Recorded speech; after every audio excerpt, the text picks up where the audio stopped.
जय मसीह की प्रिय भाई और बहनों, यीशु मसीह के नाम से मैं आप सबका जीए रीजनल चैनल में स्वागत करता हूं। काफ़ी दिनों से हमारे कुछ भाई बहन हैं जो कि स्वप्न और दर्शन से जुड़े हुए कुछ सवालों को पूछ रहे थे और जानना चाह रहे थे कि बाइबल इसके बारे में हमें क्या सिखाती है। तो ये वीडियो सीरीज़ हम लोगों ने इसी विषय को लेके बनाया हुआ है और इस वीडियो सीरीज़ का ये पहला भाग है जहाँ पे हम इस विषय को देखने वाले हैं। लेकिन इससे पहले कि हम इस विषय में प्रवेश करें और आगे कुछ बातों को देखें, मैं आपके सामने बाइबल से दो पदों को पढ़ना चाहूँगा। और सबसे पहले मैं आपके लिए पढ़ना चाहूँगा दूसरा तिमोथी उसका 3 अध्याय 16 पद से लेके चौथा अध्याय और उसका दूसरा पद। यहाँ लिखा है, संपूर्ण पवित्र शास्त्र परमेश्वर की प्रेरणा से रचा है और उपदेश और समझाने और सुधारने और धार्मिकता की शिक्षा के लिए लाभदायक है, ताकि परमेश्वर का जन सिद्ध बने और हर एक भले कामों के लिए तत्पर हो जाए। परमेश्वर और मसीह यीशु के गवाह करके जो जीवितों और मरे हुओं का न्याय करेगा और उसके प्रकट होने और राज्य की सुधि दिलाकर मैं तुझे आदेश देता हूं कि तू वचन का प्रचार कर, समय और असमय तैयार रह, सब प्रकार की सहनशीलता और शिक्षा के साथ उल्हा ना दे और डांट और समझा। दूसरा पद मैं आपके लिए पढ़ना चाहूंगा जो कि पत्रस की दूसरी पत्री और उसका पहला अध्याय 20 और 21 पद में पाया जाता है। और यहाँ इस प्रकार लिखा है, पर पहले ये जान लो कि पवित्र शास्त्र की कोई भी भविष्यवाणी किसी के अपने ही विचारधारा के आधार पर पूर्ण नहीं होती, क्योंकि कोई भी भविष्यवाणी मनुष्य की इच्छा से कभी नहीं हुई, पर भक्तजन पवित्र आत्मा के द्वारा उभारे जाकर परमेश्वर की ओर से बोलते थे। इन दो पदों को पढ़ के मैं आपके सामने एक चीज को बताना चाहता हूं कि ये दो पदों में से ये बात स्पष्ट होती है। पहला दूसरा दूसरा तिमोथी और उसका तीसरा अध्याय 16 पद से लेके 4 अध्याय दूसरे पद तक कि संपूर्ण पवित्र शास्त्र हमें दिया गया है और वो हमारे लिए इसलिए दिया गया है ताकि हम तैयार हों और सिद्ध बने। साथ ही साथ दूसरा पत्रस और उसका एक अध्याय 20 और 21 पद में लिखा गया कि कोई भी भविष्यवाणी मनुष्य की अपनी इच्छा से नहीं हुई है, यानी कि जो पूरी भविष्यवाणी है, पूरा जो ये वचन है, जो प्रकाशन हमें दिया गया है पवित्र आत्मा के द्वारा बाइबल में, ये हर एक चीजें किसके द्वारा हुई है? पवित्र आत्मा की प्रेरणा से लोगों ने इनको पाया और इनको लिखा। यानी कि यहाँ पे एक बात स्पष्ट होती है कि बाइबल में किसी भी एक विषय को, बाइबल में किसी एक पद को, बाइबल में किसी एक हिस्से को परमेश्वर ने किसी बाकी हिस्सों से ऊपर नहीं रखा।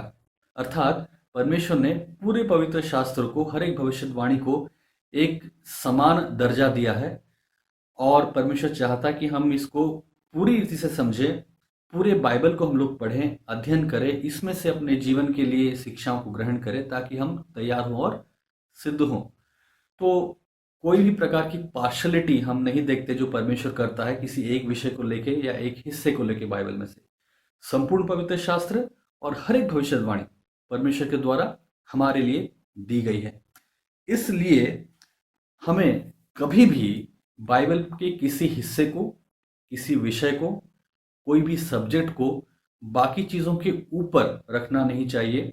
बाकी चीज़ों से ज़्यादा बेहतर, ज़्यादा अच्छा, ज़्यादा श्रेष्ठ मान के एक अंतर बाइबल की शिक्षा में लानी नहीं चाहिए।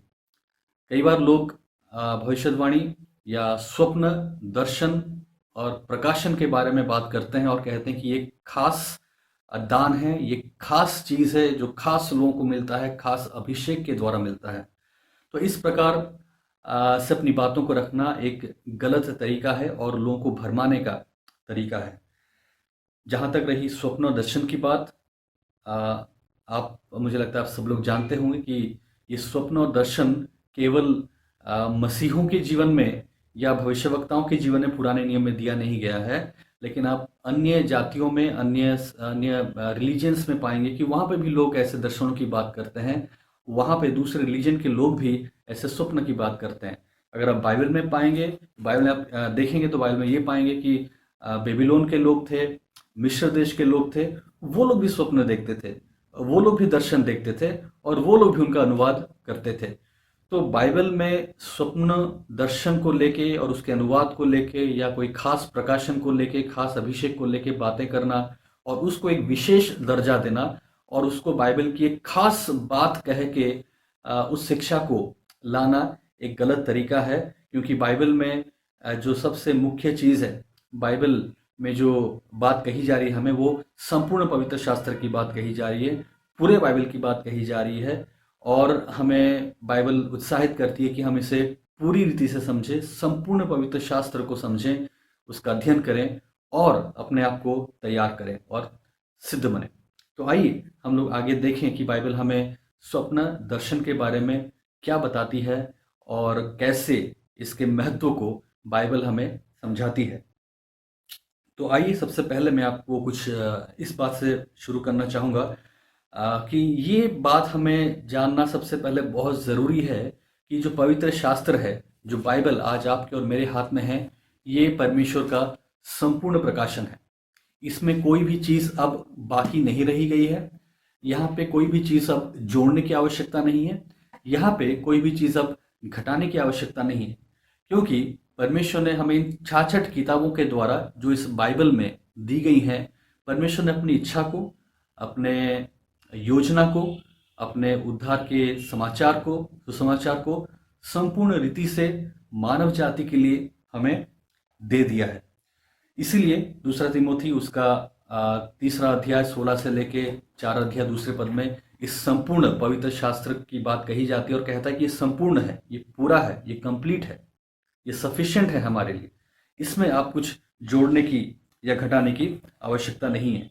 तो अगर हम बाइबल पे अपना आधार न रख के, बाइबल को हमारे जीवन में किनारे में रख के स्वप्न दर्शन और उसके अनुवाद पे भरोसा रखने लगते हैं और स्वप्न और दर्शनों में अपने जीवन की इच्छाओं को, हमारे जीवन परमेश्वर की इच्छाओं को हमारे जीवन में ढूंढने की कोशिश करते हैं, उसके अनुसार हमारे जीवन में निर्णय लेने की कोशिश करते हैं, तो हम एक गलत दिशा में जा रहे हैं। क्योंकि परमेश्वर ने जो हमें संपूर्ण रूप से दिया, उसको हम एक तरीके से नकार रहे हैं और अपना भरोसा और हमारे जीवन के निर्णयों के लिए हम बाइबल के ऊपर कम भरोसा करके, आधार कम करके, हम स्वप्नों पे, दर्शनों पे और उसके अनुवादों पे अपना भरोसा दिखाने लगते हैं। वहाँ पे इन जीवन के प्रश्नों का उत्तर ढूंढने की कोशिश हम लोग कर रहे हैं।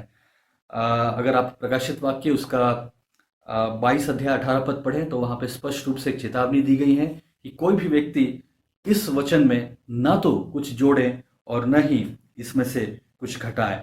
प्रकाशित वाक्य 22 अध्याय और 18 पद में परमेश्वर स्पष्ट रीति से इस बात को हमें चेतावनी के रूप में कहता है।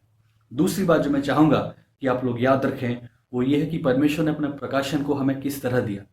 जब हम परमेश्वर के प्रकाशन को देखते हैं या परमेश्वर के वचन को देखते हैं, जो कि उत्पत्ति से लेके प्रकाशित वाक्य तक हमें दे दिया गया है, वो एक अग्रसर तरीके से है। यानी कि इसे हम कह सकते हैं प्रोग्रेसिव रेवलेशन। इसको हिंदी में अग्रसर रीति से कहते हैं, यानी कि धीरे धीरे समय के अनुसार एक सिस्टमैटिक तरीके में, क्रम अनुसार परमेश्वर ने अपनी इच्छा को, परमेश्वर ने अपने संदेश को लोगों के द्वारा हमें दिया है। इसलिए एक सब्जेक्ट है जिसे हम कहते हैं कि सिस्टमैटिक थियोलॉजी। इसको पढ़ना बहुत ज़रूरी है। मैं आपसे निवेदन कर सकता हूँ और कर रहा हूँ कि अगर हो सके तो आप सिस्टमैटिक थियोलॉजी की पढ़िए, ऐसे किताबों को खरीदिए, उसको अध्ययन कीजिए, ताकि आप समझेंगे कि परमेश्वर ने अपने प्रकाशन को कैसे अग्रसर तरीके से, प्रोग्रेसिव वे में, सिस्टमैटिक वे में, एक क्रमवादी अनुसार कैसे परमेश्वर ने हमें उत्पत्ति से लेके प्रकाशित वाक्य तक हमें दिया है। परमेश्वर ने मूसा को हर एक चीज़ प्रकाशन के रूप में नहीं दिया। सैमुअल को, दाऊद को या अब्राहम को, ऐसे नबियों को, यशाया को, यिर्मयाह को परमेश्वर ने एक दिन में या कुछ समय में पूरा का पूरा बाइबल की हर एक बातों को नहीं दिया। लेकिन अब क्या बातें हैं, मूसा को कुछ बातें दी गई, सैमुअल को कुछ बातें दी गई, अब्राहम को कुछ बातें दी गई, न्यायों को कुछ बातें दी गई, दाऊद को कुछ बातें दी गई, यिर्मयाह और यशाया और आगे चल के जितने भी भविष्यवक्ता हैं, उनको परमेश्वर धीरे धीरे कुछ बातें बताता गया, दर्शनों के द्वारा, स्वप्नों के द्वारा, प्रकाशन के द्वारा देता गया। और नए नियम में भी हम इसी क्रिया को देखते हैं कि ये होता रहता है। तो ये क्यों है? क्या कारण है कि परमेश्वर इस तरह से बातों को करता है? इसीलिए बहुत ज़रूरी है कि हम सिस्टमैटिक थियोलॉजी को पढ़ें, समझें, ताकि हम इस विषय को जान पाएँ कि परमेश्वर का प्रकाशन देने का तरीका क्या रहा है इतिहास में और बाइबल में।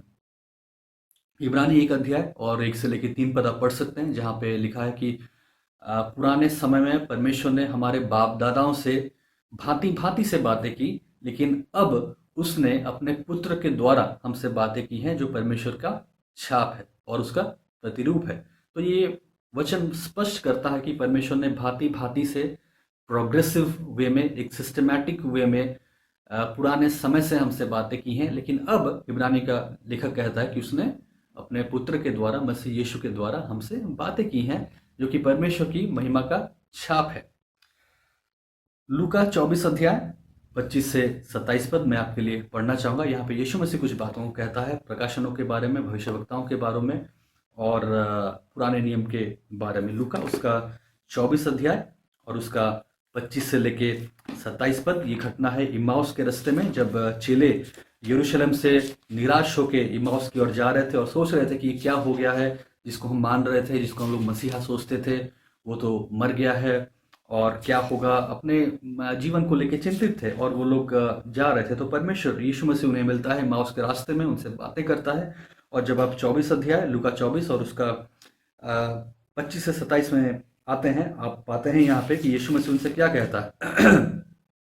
तब उसने उससे कहा, किसने कहा? यीशु मसीह ने कहा, किससे कहा? चेलों से कहा, हे निर्बुद्धियों और भविष्यवक्ताओं की सब बातों पर विश्वास करने में मंदमतियों, क्या अवश्य न था कि मसीह ये दुख उठाकर अपनी महिमा में प्रवेश करे? तब उसने मूसा से और सब भविष्यवक्ताओं से आरंभ करके सारे पवित्र शास्त्र में से अपने विषय में लिखी बातों का अर्थ उन्हें समझाया। यीशु मसीह ने क्या किया और कहां से समझाया? मूसा से लेके हर एक भविष्यवक्ताओं के द्वारा की गई बातें, लिखी गई बातें, उन हर एक पवित्र शास्त्र से, संपूर्ण पवित्र शास्त्र से, सारे पवित्र शास्त्र में से अपने विषय में लिखी बातों का अर्थ उन्हें समझाया। यानी कि यीशु मसीह का कहना यह था कि जो प्रकाशन, जो दर्शन, जो स्वप्न मूसा से लेके भविष्यवक्ताओं को दी गई हैं, ये हर एक बातें किसकी तरफ इशारा करती है? मेरी तरफ इशारा करती है। ये हर एक बातें मेरे उस उद्धार के कार्य की तरफ इशारा करती है। और क्योंकि तुम उसे समझ नहीं पाए हो, यीशु मसीह कहता है कि तुम लोग मंद बुद्धि वाले हो। वो कहता है कि भविष्यवक्ताओं की सब बातों पर विश्वास करने में मंदमतियों, तुम समझ नहीं पाते हो, तुम्हारा दिमाग खुला नहीं है। और उन्हें निर्बुद्धि कहता है, निर्बुद्धियों 25 पद में कहता है कि तुम लोग निर्बुद्धियों हो, क्योंकि तुम उन बातों को समझ नहीं पा रहे हो जो लिखी गई हैं। परमेश्वर ने कैसे बातें की, क्यों बातें की, किस संदर्भ में बातें की? अगर आप बाइबल को पढ़ते हैं, हम पाते हैं कि जब परमेश्वर ने सृष्टि की और आदम और हवा को बनाया और उनसे मिलता था, उनसे बातें करता था, संगति करता था, वो किस समय की बात थी? जब संसार में पाप आया नहीं था, संसार पाप की चपेट में आया नहीं था और पाप ने प्रवेश नहीं किया था। उसके बाद जब पाप आता है संसार में और मृत्यु को लेके आता है, उसके बाद क्या होता है?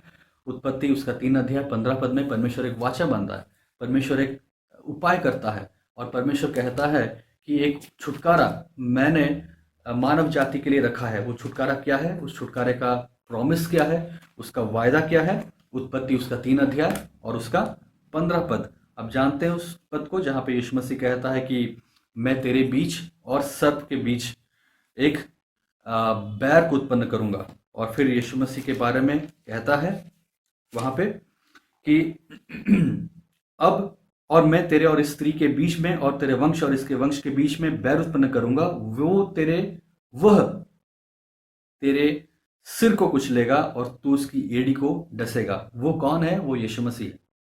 वो किसके सर को कुचलेगा? शैतान के सर को कुचलेगा।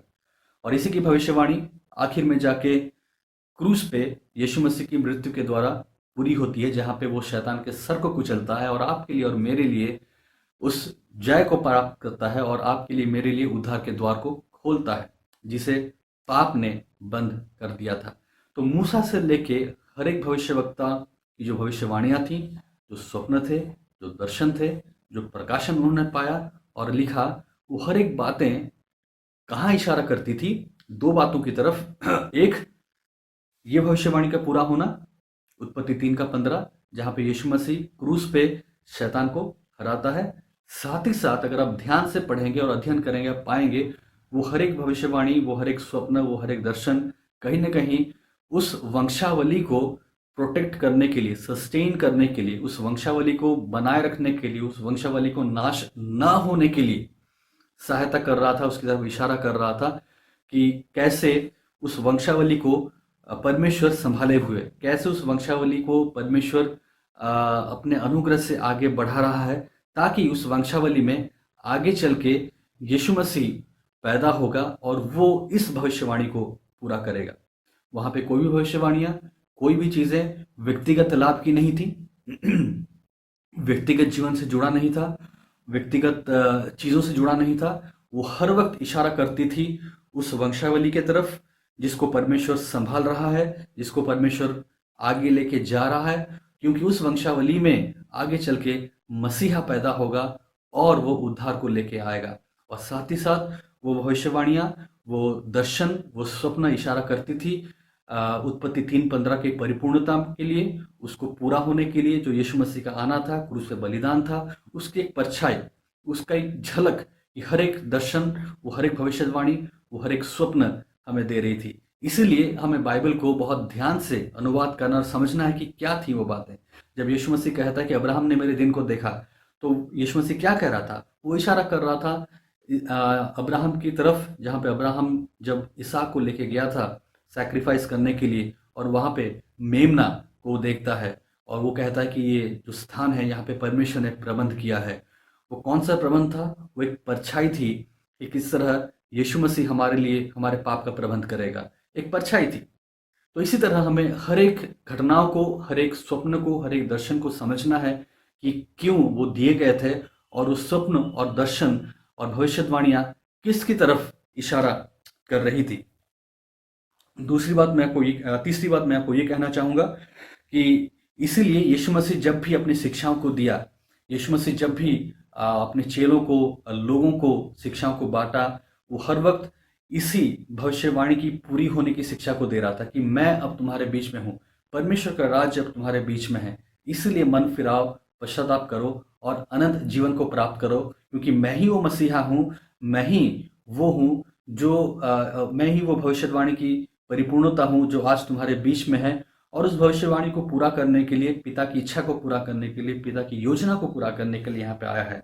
मैं इसलिए आया हूँ ताकि मैं यरूशलेम जाऊंगा, मैं इसलिए आया हूँ ताकि वहां पर मैं पकड़वाया जाऊंगा, मेरी निंदा होगी, मेरा अपमान होगा, मुझे मार डाला जाएगा, मैं गाढ़ा जाऊंगा और मैं तीसरे दिन जी उठूंगा। ये यीशु मसीह के शिक्षा का सारांश था, जिसे कई बार लोग नहीं समझ पाते थे, कई बार लोग जान नहीं पाते थे। यहाँ तक कि यीशु मसीह ने जब लाजर का दृष्टांत दिया, एक दृष्टांत था जहाँ पे लाजर और धनवान व्यक्ति का दृष्टांत था, जहाँ पे लूका 16 अध्याय में पढ़ते हैं और 31 पद में यीशु मसीह क्या कहता है कि तुम्हारे जो भाई हैं, जो लोग अभी संसार में हैं, उनके पास भविष्यवक्ताएं की किताबें हैं, वो लोग उसको पढ़ें और उद्धार के संदेश को समझें, वो लोग उसको पढ़ें और सच्चाई को जानें। तो यीशु मसीह इशारा ये कर रहा था, जब तुम्हारे पास वो प्रकाशन है, जब तुम्हारे पास भविष्यवक्ताओं की किताबें हैं, तो उन्हें उन चीज़ों को पढ़ना चाहिए, न कि तुम यहाँ पे जाओगे और उन्हें बताओगे कि सच्चाई क्या है। अगर उनके पास भविष्यवक्ता की किताबें हैं, अगर उनके पास मूसा की किताबें हैं, तो वो न्याय के दिन निरुत्तर हैं, अगर वो मन नहीं फिराते और पश्चाताप नहीं करते हैं। लूका 10 अध्याय और 20 पद में जब 70 चेले चिन्ह चमत्कार करके आते हैं, यीशु मसीह क्या कहता है कि इस वजह से तुम खुश मत हो कि तुमने क्या क्या चीज़ें मेरे नाम से की, लेकिन इस बात पे आनंदित हो क्योंकि तुम्हारा नाम स्वर्ग की किताबों में लिखा गया है। तो भाई और बहनों, हमारे लिए आनंद करने की बात और हमारे लिए खुश होने की बात यह है कि हमारा नाम स्वर्ग की किताब में लिखा गया है। ये नहीं कि हम क्या दर्शन देखते हैं, हम लोग क्या स्वप्न देखते हैं, हम क्या चिन्ह करते हैं, क्या चमत्कार करते हैं। यीशु मसीह कहता है कि इन बातों पे ध्यान मत लगाओ, इस बात पे संतुष्ट हो, इस बात पे खुश हो कि तुम्हारा नाम स्वर्ग की पुस्तक में लिखा गया है। तो अपने आप को इस बात के लिए घमंड महसूस करना या फिर अपने आप को इस बात के लिए बहुत शाबाशी देना, दूसरों को नीचा दिखाना कि भाई मैं स्वप्न देखता हूँ, मैं दर्शन देखता हूँ, मुझे बचपन से स्वप्न आते हैं, जो देखता हूँ पूरा हो जाता है। ऐसी बातों को करके मसीह की देह में अपने आप को एक उच्च स्थान देना, मसीह की देह में अपने आप को एक सर्वोच्चम स्थान देना और दूसरों को नीचा देखना, ये घमंड को दर्शाता है और ये यीशु मसीह की शिक्षाओं के बिल्कुल विपरीत है। आज आपके जीवन में क्या बातें हैं? आज आपके जीवन में क्या सोच आती है जब आप स्वप्न दर्शन की बात करते हैं? आपका व्यवहार कैसा है? आपका एटीट्यूड कैसा है? आपकी सोच कैसी है? आपका विवेक कैसा है जब आप इन बातों को सोचते हैं? क्या आप घमंड से भर जाते हैं? क्या आप सोचते हैं कि आप विशेष हैं? क्या आपको लगता है कि आपको कुछ नया प्रकाशन मिलता है? क्या आपको लगता है कि आप परमेश्वर के वचन से ज़्यादा आपके स्वप्न दर्शनों का महत्व है? क्या आपको लगता है कि आप स्वप्न दर्शनों के द्वारा, उसके अनुवाद के द्वारा परमेश्वर के वचन की अहमियत को गिरा के नीचा करके अपने ही बातों को प्रमोट करना चाहते हैं? आप निर्णय लीजिए, आप अपने आप को जांचिए कि आप घमंड से भरते हैं, कि आप अपने आप को शाबाशी देते हैं, कि आप अपने आप को दूसरों से ज़्यादा महत्वपूर्ण समझते हैं। इन बातों को लेके ये आज आपको निर्णय लेना है। इसी के साथ मैं आज के इस पहले एपिसोड को ख़त्म करता हूँ। दूसरे एपिसोड में हम देखेंगे कैसे यीशु मसीह नए नियम में और फिर प्रेरितों के पुस्तक में और फिर एपिस्टल्स में और प्रकाशित वाक्य में स्वप्न दर्शन की बात करते हैं और उसका महत्व बाइबल के अनुसार हमारे जीवन में क्या है। परमेश्वर आप सबको आशीष दे, आपको सहायता करे कि आप अपने जीवन में एक सही निर्णय को ले पाए। आमीन।